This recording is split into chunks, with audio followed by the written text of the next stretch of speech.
তুমি সিগারেট খাও? জি খাই তো। কেন খাও? কেন খাই সেটা তো মুখে বলে প্রকাশ করতে পারবো না, তবে আমার একটা নির্ঘুম রাত যদি আপনার হাতে তুলে দিতে পারতাম তাহলে হয়তো আপনি বুঝতেন কেন আমি সিগারেট খাই। এখন থেকে আর কখনো সিগারেট খাবা না। কেন খাবো না? আমি বলছি তাই। কে আপনি? আর আমি আপনার কথাই বা কেন শুনবো? জানি না, আমি বলছি তাই শুনতে হবে। আপনি নিজেই তো নিজেকে ভালো করে জানেন না, আর আপনি আসতেন আমাকে শাসন করার জন্য। তুমি রাত যাবো? রাত জাগা পাখিরা রাত জাগবে, এটাই তো স্বাভাবিক।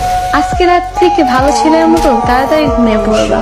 এই যে ম্যাডাম, 2-4টা ঘুমের রয়েছে তো আমাকে রাত জাগা থেকে বিরক্ত করতে পারেন, আর আপনার মুখের কথায় আমার রাত জাগা থেমে যাবে বললেই হলো।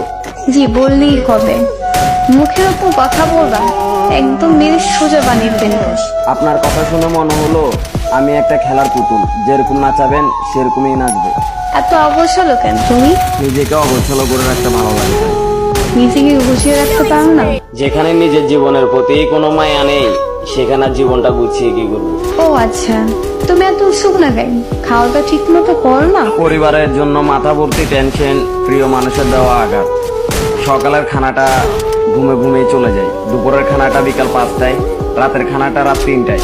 তাহলে চিন্তা করেন শরীরটার কতটা ভালো থাকবে। এত এলোমেলো হয়েছে কিভাবে? খেলার বয়সে পরিবারের দায়িত্বটা কাঁধে, আর আপনার মতো একটা মেয়ের জন্য নিজের জীবনটা উৎসর্গ করে। ও আচ্ছা, মানুষটা ভুল ছিল, তাই ঠকে গেছো। আমি ঠকিনি, আমাকে ইচ্ছা করে ঠকানো হয়েছে। কিন্তু এরকম ভাবে জীবনে চলে না। কাল থেকে সকাল তাড়াতাড়ি উঠতে হবে, খাবার পরে দুপুরের নামাজ পড়া, বাসায় এসে গোসল করবা, দুপুরের খাবার খাবা, আর রাতের খাবার 10টার ভিতর খেয়ে নিবা। 12টা অব্দি আমার সাথে কথা বলবা, তারপর 1 মিনিটও জেগে থাকবা না, বুঝতে পারছো?